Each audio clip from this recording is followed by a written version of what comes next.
আসসালামু আলাইকুম। অলি sir live ক্লাসে সবাইকে স্বাগত। আজ আমরা লেকচার শিটের শেষ অঙ্ক, লেকচার শিটের 7 নম্বর অঙ্কটা করব এবং 2018 সাল এনইউ 2018 খুবই ইম্পর্টেন্ট অঙ্ক। দেখতে, শুনতে অথবা বুঝতে অসুবিধা হলে অবশ্যই কমেন্ট করবেন।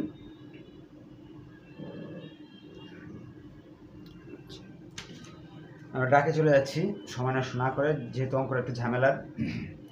On January 1, 2014, SB Limited purchased a machine at an acquisition cost of টাকা 3,50,000।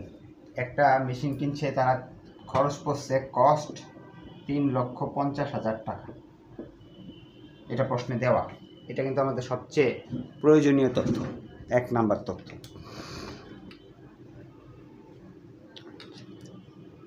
এরপর কি বলতেছে দেখি আমরা।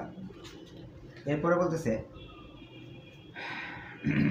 the machine has been depreciated by the straight line method using a 4-year service life।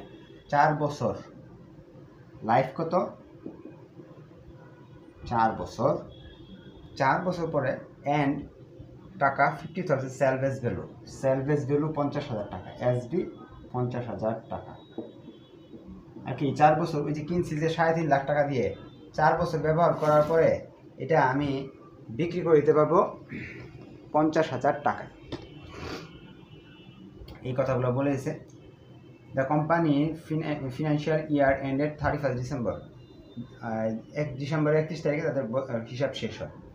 1 number requirement বলছে প্রিপেয়ার দ্য জার্নাল এন্ট্রি। যাবে তৈরি করো অর জার্নাল এন্ট্রিস। আর কি জার্নাল একটা হলে একটা করবো, যদি 2-3টা হয় 2-3টা করবো। Two record the disposal of the machine অ্যাজুমিং that it was. Disposal মানে এই মেশিনটার আর কি বিক্রি করে দিছি, বা এটার হিসাব শেষ, নষ্ট হয়ে গেছে বা এরকম কিছু হয়ে গেছে, মেশিনটা বাতিল হয়ে গেছে, এইটা যাবে দিতে বলছে।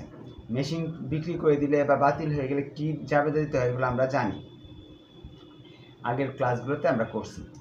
এখন 1 নাম্বার অপশনে বলতেছে স্ক্র্যাপড মানে একেবারেই নষ্ট,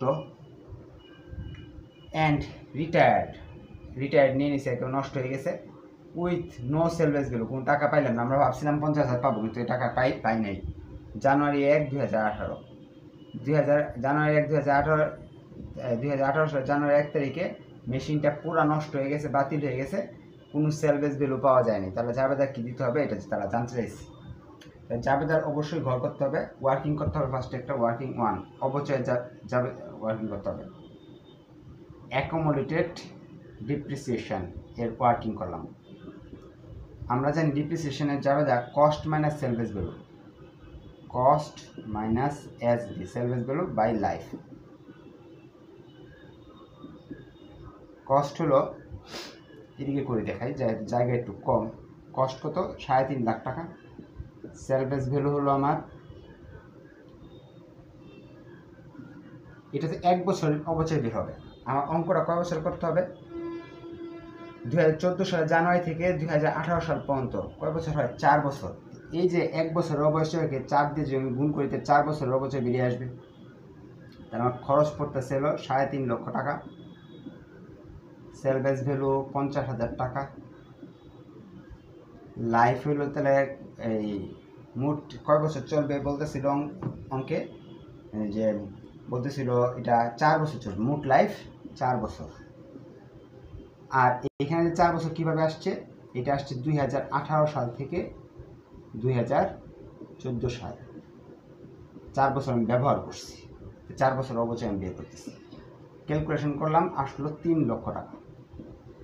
অর্থাৎ আমার এই পর্যন্ত এই মেশিনটা 3 লক্ষ টাকা অবচয় হয়েছে। আবার আমি বলছি, 3.5 লাখ টাকা দিয়ে কিনছিলাম, 50,000 টাকার সেলভেজ ভ্যালু থাকবে বলে দিয়েছে অঙ্কে, আর লাইফ হলো 4 বছর। এটা হলো সূত্র 1 বছরের অবচয় বের করার। এখন আমার তো 1 বছরের না, 4 বছরের অবচয় বের করতে হবে, কারণ আমি আজকে অঙ্ক করতেছি কয় তারিখের? 2018 সালের অঙ্ক করতেছি। তো 2014 থেকে 1/1/2018 পর্যন্ত কয় বছর হয়? 4 বছর। হাতে গুনেন, 14 সাল, 15 সাল, 16 সাল, 17 সাল, 18 সালের 1 তারিখ ধরা হবে না, এই জন্য 4 বছরের এখানে 4 লিখছি। যদি অঙ্ক বলতে 17 সাল পর্যন্ত করতে হবে, তাহলে এখানে লিখতাম 3, লিখে হিসাব করে লিখতাম। আশা রাখি এতটুকু বুঝতে পারছেন। তাহলে 4 বছর অবচয় জমা হয়েছে হয়তো কত, 3 লক্ষ টাকা অবচয় হয়ে গেছে জিনিসটার।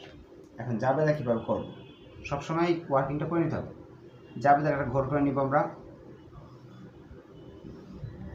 ডেবিট টাকা, ক্রেডিট টাকা,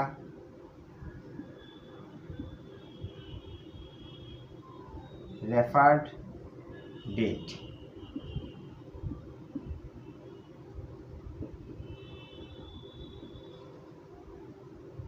অ্যাকাউন্ট টাইটেল অ্যান্ড এক্সপ্লেনেশন। এটা আমরা জাবেদা করতেছি। উপরে লিখে নেব জার্নাল এন্ট্রি, এসবি লিমিটেড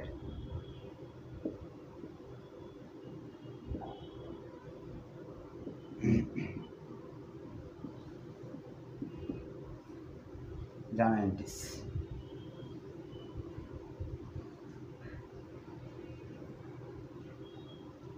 জাবেদা কি হবে, বিক্রি করে দিলে বা নষ্ট হয়ে গেলে, রিটায়ার করলে, জাবেদা আমরা শিখছিলাম। দিব 1/1/2018, অ্যাকুমুলেটেড ডিপ্রিসিয়েশন ডেবিট। আর মেশিন চলে গেছে, মেশিন ক্রেডিট।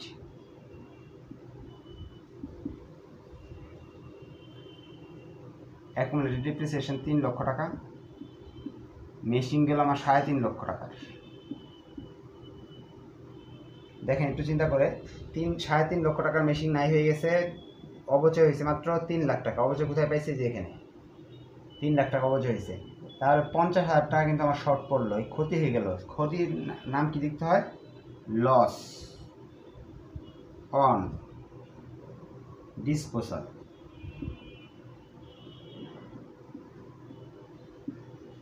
ক্ষতি হলে ডেবিট লিখব, লস অন ডিসপোজাল, মেশিন লিখে দিলেও হবে। আশা রাখি জার্নালটা আপনারা বুঝতে পারছেন। 50,000 কীভাবে পেলাম, 3.5 লাখ টাকা দামের জিনিস কিনছিলাম, 4 বছরে 3 লাখ টাকা অবচয় হয়েছে, তারপর নষ্ট হয়ে গেছে, আর কোনো সেলভেজ ভ্যালু টেলু নাই বলে দিচ্ছে যারা প্রশ্নে, এই জন্য 50,000 টাকা আমার ক্ষতি হয়েছে। প্রশ্নটা পড়ে দেখেন কি লিখছে, scrapped and retired with no salvage value on January 1, 2018। আমি কিন্তু যখন কিনছি 2014 সালে, তখন তো দেখছি, ভাবছি 50,000 টাকাতে নষ্ট, মেশিন বেচবো আমি। কিন্তু 18 সালে এসে দেখতেছি মেশিনের দাম 1 টাকাও নাই। তখন কি আমার টাকা যে 50,000 ভাবছিলাম, 50,000 টাকা কি হলো, লস হয়ে গেলো, 1 টাকা পাইলাম না।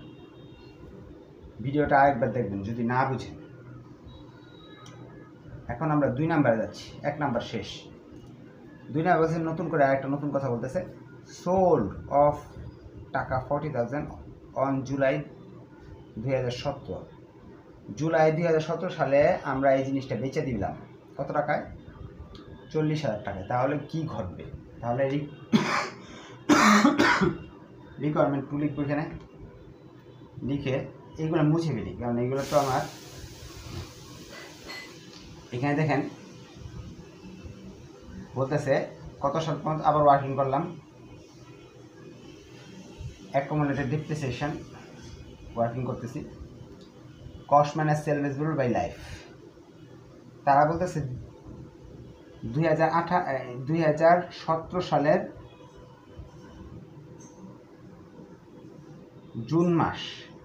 জুলাই মাস আমি কিনছিল 2014 সালে, 14 সাল থেকে 2017 সালের জুলাই মাস পর্যন্ত কয় বছর হয়, 3.5 বছর।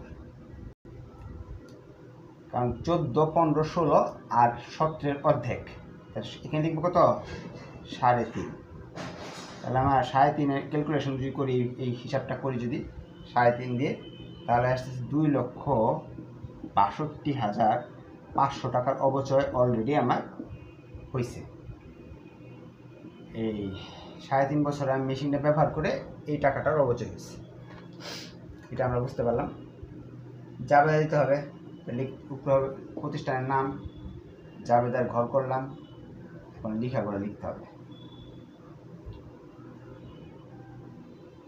আগের মতোই লিখব, অ্যাকুমুলেটেড ডিপ্রিসিয়েশন, বিক্রি করলে বা রিটায়ার করলে জাবেদা যেটা দিতে হয়, আর মেশিন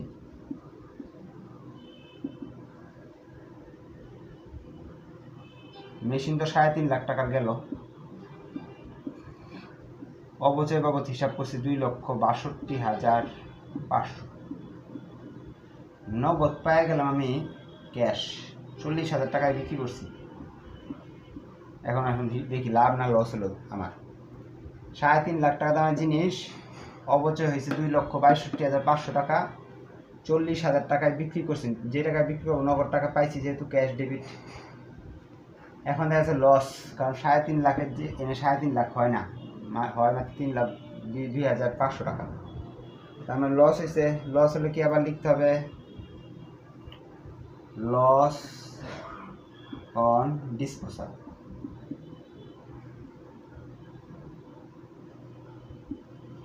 কয় টাকা? এই 3.5 লাখ থেকে এগুলো যদি বাদ দিই তাহলে আসতেছে হলো 3.5 লাখ থেকে 40,000 এবং 2,62,500 বাদ দিলে 47,500। এটা টাকা বের করা সহজ, কারণ ডেবিট থেকে ক্রেডিটগুলো বাদ দিই, ক্রেডিট থেকে ডেবিট বাদ দিব, ডেবিট থেকে ক্রেডিট বাদ দিলে যে টাকা থাকে সেটাই হইল। এটা আশা রাখি এটা বুঝতে পারছেন।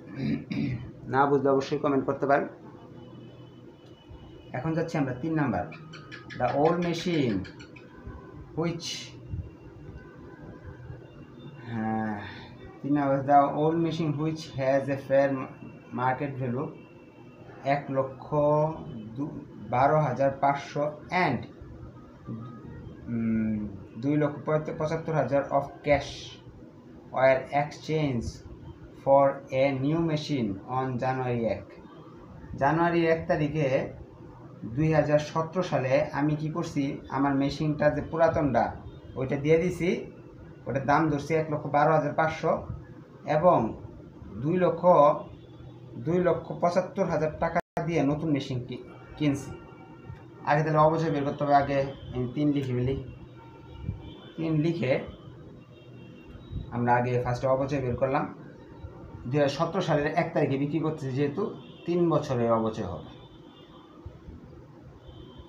14 থেকে 2017 হলে 3 বছর, 3 বছরের অবচয় আসতেছে 2,25,000 টাকা। এখন যাবে তো এরকমই হবে। এগুলো টাকা খালি মুছে দিই।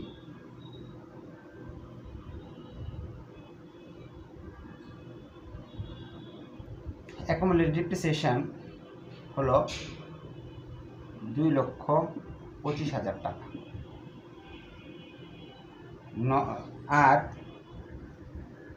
মেশিন গেল আমার, মেশিনের দাম কিন্তু আমার 3,50,000 টাকা মেশিন গেল। এইটা এতটুকু আমরা বুঝলাম। এখন এবার কিন্তু নগদ টাকা দিছি, ক্যাশ কিনতে হয়েছে আমার টাকা দিয়ে। নগদ টাকা দিছি হলো 2,75,000 টাকা দিছি, 2,75,000 নগদ দিছি। এখন বিনিময়ে একটা মেশিনও পাইছি, নতুন মেশিন পাইছি। নতুন মেশিনের দাম কত এটা আমার জানা নাই। আগে দেখি লাভ না লস হয়েছে। একটা মেশিন আমার 3,50,000 দিয়ে কিনছিলাম, 2,25,000 টাকা অবচয় হয়েছে। বর্তমানে বাজারে দাম ধরে নিয়েছে হলো 1,12,500 টাকা। তাহলে এটা বের করা লাভ না লস? লস হয়েছে। লস বের করার নিয়মটা হলো, আমি লিখে দিচ্ছি, আপনারা লিখে নেন। লস বের করার নিয়ম হলো fair value minus market value, book value.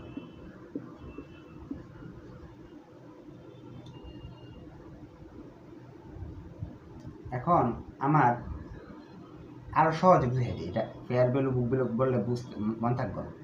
আপনার কিনা পড়ছিল 3.5 লাখ,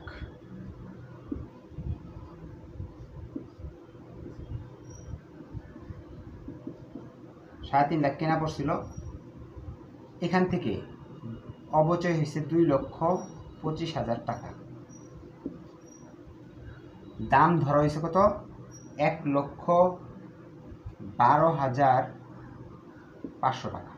বাদ দেন 3.5 লক্ষ টাকা থেকে আপনি অবচয় হয়েছে 2,25,000 টাকা। এখন তারা দাম ধরছে 1,12,500। তাহলে আমার কিন্তু 12,500 টাকা এখনো পাইনি। তার মানে এই টাকাটা আমার এখনো পাইনি, তার মানে এটা কি লস। লস বের করার সূত্রটা কি, যেই দামে আপনি কিনছিলেন সেই দাম থেকে অবচয়টা বাদ দিবেন, এবং আপনার বর্তমানে যে দামে বিক্রি করতেছেন, বিক্রি মানে কি এক্সচেঞ্জ মানে কি দিয়ে দিতেছেন না, এই 1,12,500 টাকা দিতেছেন, নগদ দিতেছেন 2,75,000, পরে আপনি নতুন একটা মেশিন পাচ্ছেন। তো এক্সচেঞ্জের মূল্য বা বিক্রয়ের মূল্য আর হলো অবচয়, যদি ক্রয় মূল্য থেকে বাদ দেওয়ার পরে টাকা থেকে যায়, ক্রয় মূল্য বেশি আর বিক্রয় মূল্য যদি কম হয়, তাহলে কি ক্ষতি হয় না? এই জন্য লস। তাহলে বাংলায় আমি লিখে দিচ্ছি, ক্রয় মূল্য, অবচয় আর বিক্রয় মূল্য।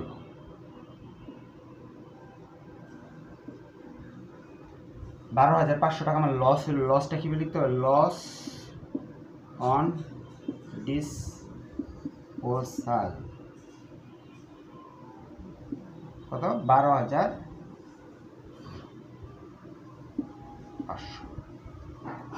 এই ডেবিট ক্রেডিট দুটা যোগ করলাম, ডেবিট দুটা বাদ দিলাম, তো যেটা থাকে সেটার দাম হলো মেশিন 3,87,500 টাকা। আবার বলছি, এই দুটা যোগ করলাম আর এই দুটা বাদ দিব, তাহলে তো ডেবিট ক্রেডিটের ফলাফল মিলে যায়। লাস্ট কোয়েশ্চেন, সেম জিনিস বলতেছে 4 নম্বরে, ওল্ড মেশিন ওয়াজ এক্সচেঞ্জ, আবার এক্সচেঞ্জ করা হয়েছে ফর এ নিউ মেশিন জানুয়ারি 1, 2017 সাল, হয় the fair value market value of the old machine was 1,60,000 and টাকা 25,000 ওয়াজ পেইড ইন ক্যাশ।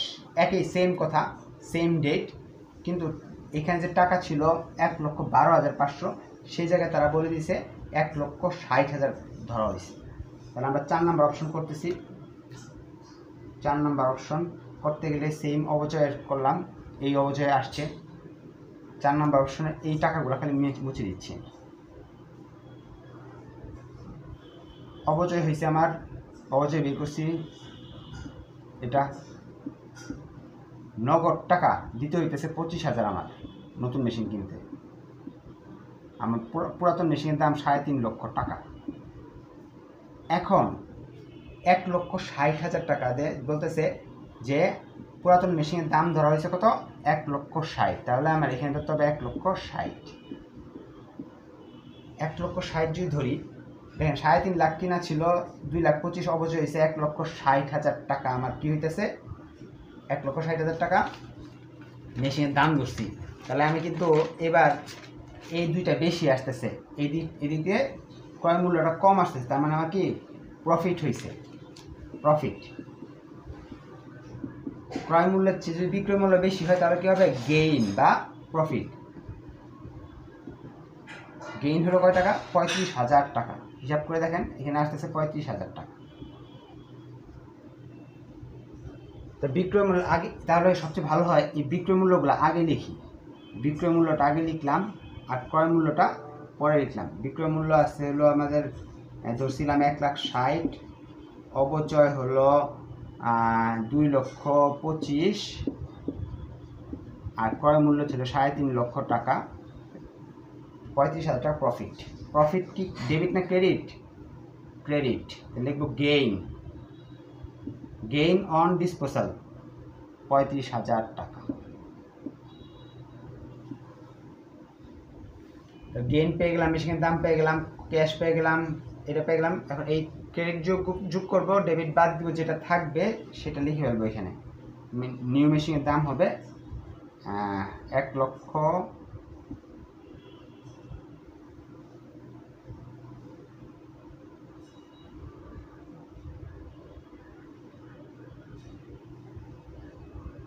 85,000 টাকা। আপনারা যোগ বিয়োগটা একটু করে নিন, আমার কাছে আমি আর ক্যালকুলেশন করলাম না। আশা করি আপনারা বুঝতে পারছেন। এই সবটি যোগ করবেন, আর এটা বাদ দিবেন, যেটা আসে এটা হলো গেইন। ধন্যবাদ সবাইকে। আর নেক্সট ক্লাসে নতুন চ্যাপ্টার ধরবো। আল্লাহ হাফেজ।